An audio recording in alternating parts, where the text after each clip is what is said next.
학교 수업만으로도 수능 뭐 만점 혹은 수석 할 수 있습니까? 결론부터 말하면은 만점 수석.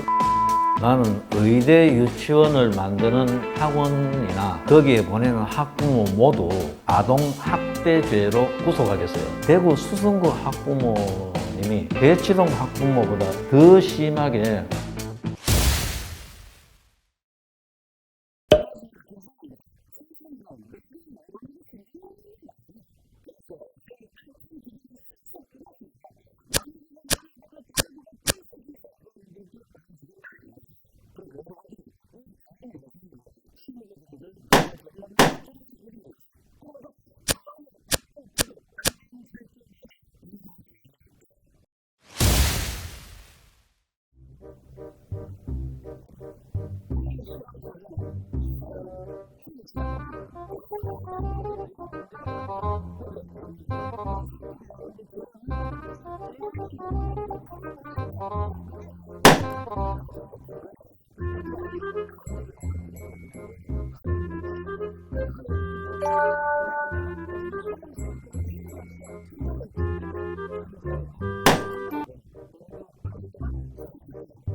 그래서는 안 됩니다.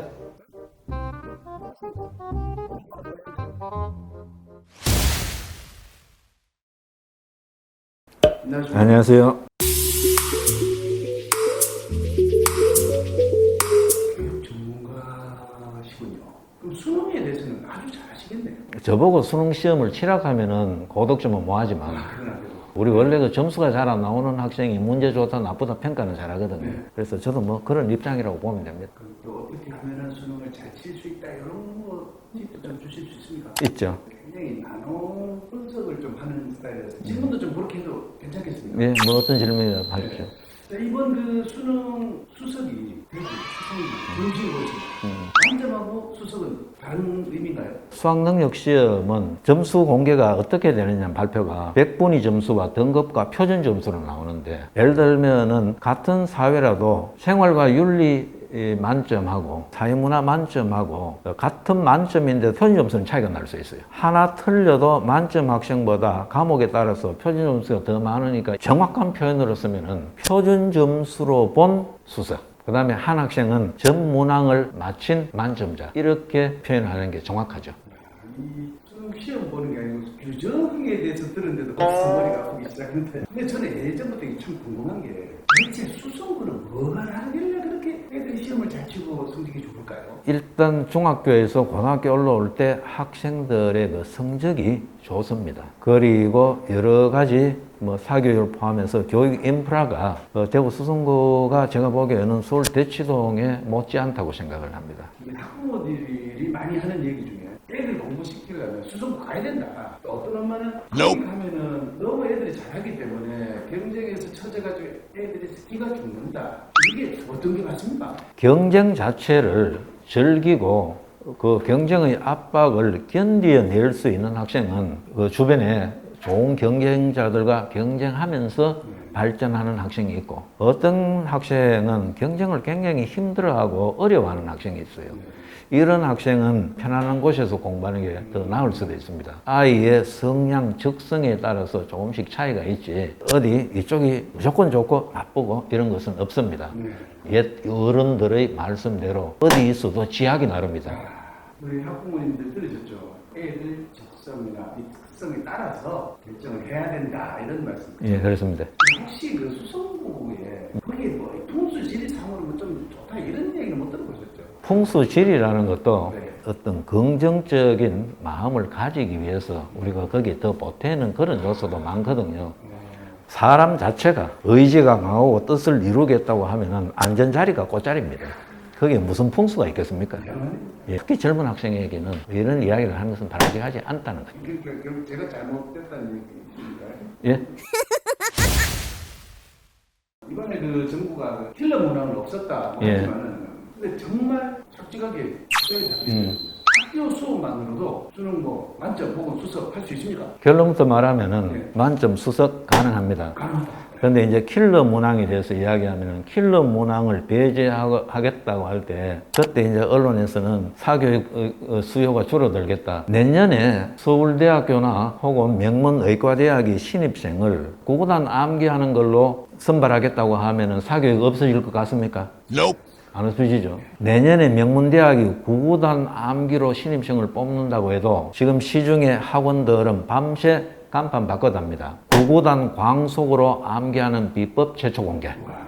사실은 이번이 킬러 문항은 없어졌다고 해도 중간 난이도의 문제가 증가함으로써 굉장히 그 변별력 있는 시험이거든요. 문제 조금 어렵고 쉽고 이런 걸로 이야기를 해서는 안 된다. 얼마나 우리가 기본에 충실하고 그것을 제대로 응용하고 적용해서 문제풀이에 적용할 수 있느냐 이게 문제이지. 그래서 킬러 문항 없어진다고 수능 쉬워지는 거 아니고 변별력 없어지는 거 아닙니다. 이럴 때일수록 기본에 충실하는 학생이 유리할 것이다. 원래 유독 재수생이 많았다 예. 하는데 내년에는 뭐 더 늘 수도 있다 이런 얘기도 있더라고요. 어떻게 보십니까? 수능이 올해처럼 변별력이 있고 어려울 때는 최상위권 재수생은 급속도로 줄어듭니다. 왜냐하면 100점 만점에 최상위권 학과가 문제가 쉬울 때는 커트라인이 99점 같으면 한 문제 2점 같으면 한 문제만 틀려도 떨어지잖아요. 그런데 100점 만점에 커트라인이 92점이라고 하면은 두 문제 틀려도 관계없잖아요. 실수해서. 문제가 쉬워서 억울한 학생이 많아야 재수가 많아지는 거라. 그래서 좀 원래처럼 적절한 변별력이 있을 때는 안 된다. 손준 메가스터디 회장도 그렇고 인구가 감소하면서 이 사교육도 내리막길로 갈 거다 그런 예. 얘기가 많은데 실제로 좀 느끼십니까? 지금 우리나라는 전국 대학교의 신입생 모집 정원보다 학생 수가 적어요. 저는 이렇게 생각해요. 중하위권 대학은 상당수의 이 대학은 전형 요강은 딱 시험절로 하면 돼요. 예, 공부하시죠. 선착순. 학생이 안 오는데 그게 뭐가 필요합니까? 그렇기 때문에 대학도 이제는 발상을 바꿔야 돼요. 수학이 필요한 학과에 국어 성적이 당락을 좌우하는 거 곤란하지 않습니까? 국어가 필요한 학과에 수학이 당락을 결정하는 것도 문제가 되죠. 지금 우리가 그렇지 않습니까? 어떤 A 학과는 이런 자질이 필요하다면 수능 없이 면접을 통해서 이런 자질을 갖춘 학생을 뽑아주면 되는 거라. 그러니까 지금 뭐 사교육 때문에 수능을 아예 없애자라는 그런 의견들도 있는데 예, 수능은 수능대로 치고 그냥 선발권을 대학에 주자. 그런데 이 문제는 대학이 또 게으르고 책임 회피 측면이 있어요. 정부가 관리해 주니까 입시 업무가 편하잖아요. 지금 김쌤도 뭐 학과가 역시 안 그렇습니까? 획일적인 제도를 뽑지 않습니까? 저도 그거 하자 그러면 예, 아무도 안 하죠. 예. 요즘 뭐 의대 뭐 광풍이 날 정도로 의대 전부 의대만 선호하는데 대구 지역이 더 심한 것 같은데 그렇습니다. 대구가 왜 의대 열풍이 타 시도보다 심각한가? 제가 이걸 오래전에 분석을 해보니 첫째는 대구가 의대가 많습니다. 4개 대학. 그리고 대구가 박정희 대통령, 전두환, 노태우 등 이 권력 창출의 핵심이었으면서 혜택을 본 쪽은 아주 극소수라. 권력 무상에 대한 생각. 그리고 1997년 금융위기가 올 때 기둥 같은 기업들이 많이 흔들리고 지금까지 사라지고 했지 않습니까? 금융위기가 올 때 이 지역의 가장들이 상당수가 조퇴, 명퇴, 황퇴를 당했거든요. 조기퇴직, 명예퇴직, 황당한 퇴직. 예, 이런 걸 겪으면서 가장들이 나는 이렇게 힘겹게 살지만 내 아이는 나처럼 이래 안 살 수 있는 방법이 뭔가 이래 찾아보니까 자격증을 가지는 직업이 좋고 그 중에서 보니까 의대가 가장 좋은 거라. 의대 열풍 때문에 유치원 때부터 의대를 준비한다 뭐 이런 이야기가 있는데 제가 그 기사들을 보면서 내게 만약 학생이나 학부모를 내 멋대로 할 수 있는 사법권이 주어진다면 의대 유치원을 만드는 학원이나 거기에 보내는 학부모 모두 아동학대죄로 구속하겠어요. 그 아동학대입니다. 어릴 때 우리가 해야 되는 것은 즐겁게 놀게 해야 돼요. 가스통 바슐라르는 유년은 존재의 우물이다. 유년 시대의 그 우물에 즐겁고 행복한 추억을 많이 담아야 돼요. 그래야 나이가 들고 성장하면서 삶을 고비고비에 어려울 때마다 그 옛날에 즐겁고 행복했던 게 에너지원으로 작용한다는 겁니다. 오히려 중요한 것은 뭐냐면 세상을 바라보는 태도, 관점, 학습 습관, 배움에 대한 즐거움, 고뇌하고 애쓰고 이렇게 해서 무엇을 깨치면 깨치는 순간 내 가슴이 환해지는 진리가, 이게 바로 배움의 기쁨이거든요. 어린 시절에 그 경험을 해줘야 나중에 가면 공부를 잘할 수 있지. 제가 아는 분 중에 경북 의성의 어르신인데 예. 아들 둘 다 서울대 보냈어요. 예. 근데 그 어르신은 기초학력도 없는 분인데요. 막 사람들이 막 물어서 어떻게 무슨 비법이 있을까? 야, 그 어른이 답하신 게 아무것도 안 좋고 저녁마다 애들 방학 때 식빵에 계란 무쳐가지고 구워가지고 우유 한 잔하고 그걸 매일 갖다 놨대요. 그 애들은 그걸 보면서 느낀 거죠, 아빠의 정을. 그러니까 또 어떤 엄마들은 그 빵에 계란을 뭐 얼마 비율을 이 레시피를 묻고 있는 엄마들이 있어요. 그런 엄마들이 분명히 애들 그런 유치원에 보낼 가능성이 많은데. 그 정답입니다. 입시 설명에 열심히 다니고 입시 정보 잘하는 집 아이 치고 공부 잘하는 학생 없다. 엄마가 그런 데서 무지할수록 아이들은 행복하다. 정보 몰라서 대학 못 가는 일은 없다. 실력이 모자라서 못 가지. 요즘은 모든 정보가 실시간으로 공개돼서 공유되기 때문에 내가 공부만 열심히 하면 학교 선생님이 알아서 다 해줘요. 기본에 충실하고 연습이 충분히 되면 두려울 게 없다. 그러니까 그 의성에 그 부모님이 맞아요. 부모가 해줄 일은 밥 해주고 책 사주고 내일 학교 가서 안 지치게 잠 푹 자고 가라. 이게 다예요. 공부하기 싫어하는 애들도 수능을 치긴 쳐야 되잖아요. 예. 그런 자녀를 둔 부모님들이 과연 어떻게 해야 될까? 예, 그 좋은 질문입니다. 네. 제가 이런 질문을 많이 받는데 공부하기 싫은 아이들이 어떤 데는 엄마한테 확 달듭니다. 공부가 인생이 다가. 그러면 거기에 굉장히 공한 엄마들이 많아요. 그러면 이때 아이를 어떻게 설득해야 되느냐면 공부가 인생의 다는 아니지만 일정 연령별로 필요하다. 수능이 내가 치기 싫다고 안 치는 게 아니고 어른이 되는 과정에서 누구나 거쳐야 되는 통과 의례거든요. 1등을 하라가 아니고 주어진 상황 속에서는 최선을 다하는 습관은 들여야 되고 그것도 부모님이 강조를 해야 됩니다. 공부하지 마, 안 해도 돼. 이런 거는 곤란하죠. 기본적인 거는 할 수 있는 데까지는 하는 게 중요하고 필요하다. 이걸 강조하고 싶습니다.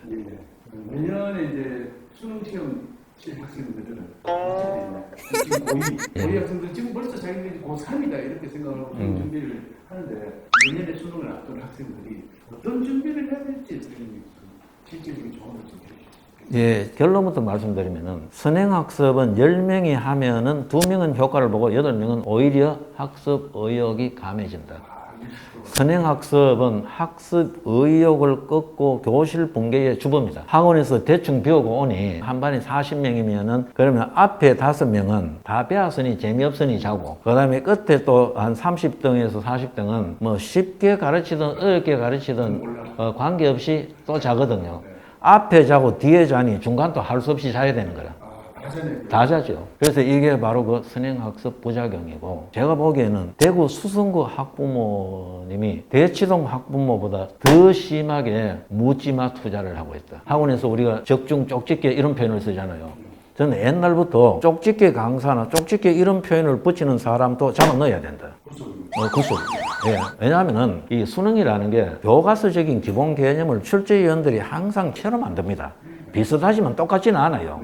그렇기 때문에 이에 대한 해결책은 수많은 문제를 풀어서 맞는 이걸로 맞추는 것보다는 기본 개념을 잘 이해해서 나는 어떤 문제가 나와도 자신 있다. 양으로 승부를 걸면 안 되고 질로 승부를 걸어야 된다. 빨리 많이가 중요한 게 아니고 제대로 정확하게가 중요하다. 지금 재학생 같으면은 가장 느린 방법이 가장 빠른 길이다. 학부모들이 먼저 깨달아야 돼요. 가장 느린 방법을 선택해야 된다는 것은 결국은 이 겨울방학 때는 기본 개념과 원리를 되짚고 곱씹는데 한 8할 이상의 시간을 바치면 된다. 이 기본만 돼 있으면은 나머지 문제풀이는 한두 달에도 해결이 된다는 거죠. 제가 이 선행학습으로 인해서 피해를 본 사람이거든요. 안 믿기시겠지만 제가 6살 때 구구단을 마스터했습니다. 누나 형들이 쓰던 책받침에 있는 구구단 그걸 보고 혼자 배우다 보니까 구구단까지 외우게 됐죠. 아버님이 저를 데리고 동네 나가면 친구분들은 자랑을 하십니다. 우리 아들 6살이야. 보고 달랄 줄 알았는데 야야 육단에 가라. 여기는 여기 집이 하면 영점을. 그러니까 학교에 입학을 하니까 왜일까 아니야. 남들은 아무도 모르는데 나는 누구다 하니까 난 잘하는 애니까 지나친 자만감이 학업을 게으르게 하게 되고 예, 그런 측면이 있습니다. 못 따라가게 되고 일찌감치 수학을 포기하게 되는 한때는 수학 영재였는데 근데 그때 그래도 그거라도 외웠으니 지금 이만큼 됐을 정도잖아요. 아마 이 방송을 보면서 이 질문을 제일 기다리신 분들이 많을 것 같은데 좋은 대학을 보내는 특별한 노하우가 혹시 있을까요? 우리가 성장형과 고정형 양육 방식이 있는데 고정형은 시험 치고 오면은 부모들의 그 질문이 첫 마디가 몇 개 틀렸노? 다 맞췄나? 이래 이야기하고 성장형 부모는 몇 개 틀리냐고 묻지 않고 오늘 시험 친다고 수고했다, 애썼다. 아이가 시험을 못 쳤다고 할 때는 좀 연습이 덜 됐나? 열심히 하면 잘할 수 있어. 고정형은 머리가 나쁘나? 이 집은 원래 수학을 못한다. 딱 아이에게 그 좌절감을 갖게 해요. 자녀 교육에 성공하는 최고의 비법은 부모 자체가 성장형이 돼야 된다. 예를 들면 제 예를 한번 들어볼게요. 제가 큰애가 고등학교에 들어가서 첫 모의고사를 칠 때 내가 아이 엄마에게 특별히 당부를 했습니다. 오늘 아이가 시험 치고 아파트 문 딱 열 때 시험 잘 쳤나? 몇 개 틀렸노? 절대로 이렇게 물어서는 안 된다. 그냥 할머니가 이야기하듯이 욕받다 디제 이래만 이야기해라. 그래도 한마디 더 하고 싶어 죽겠거든. 먹고 잘래? 그냥 잘래? 이래 물어봐라. 먹고 잘래 하는 날은 시험 잘 쳐가지고 먹는다는 거고 그냥 잘래 하는 날은 시험을 망쳐가지고 화난다는 건데 그걸 혼자 방에 들어가는데 엄마가 따라 들어가가 몇 개 틀리는 거 알아내고는 그 다음에 네 이럴 줄 알았다. 요즘 왜 그래 꿈을 대노? 이래가 아이를 화나게 해서 덕대는 게 뭐 있습니까? 그 이튿날 아침에 이렇게 실수해서 망했다 이러면은 그때 이제 뭐 엄마가 양타 그거가 뭐하노? 니는 뒤로 갈수록 시험 잘 친다. 앞으로 더 잘할 거다. 이 마인드가 교육에 성공하는 겁니다. 자녀 교육에 성공하기 위해서는 부모가 기다림에 대한 지구력이 있어야 돼요. 끊임없이 자녀와 대화하고 무엇을 도와줄까? 대화와 기다림에 대한 지구력. 그리고 믿고 맡긴다는 이런 태도를 한번 가져보자.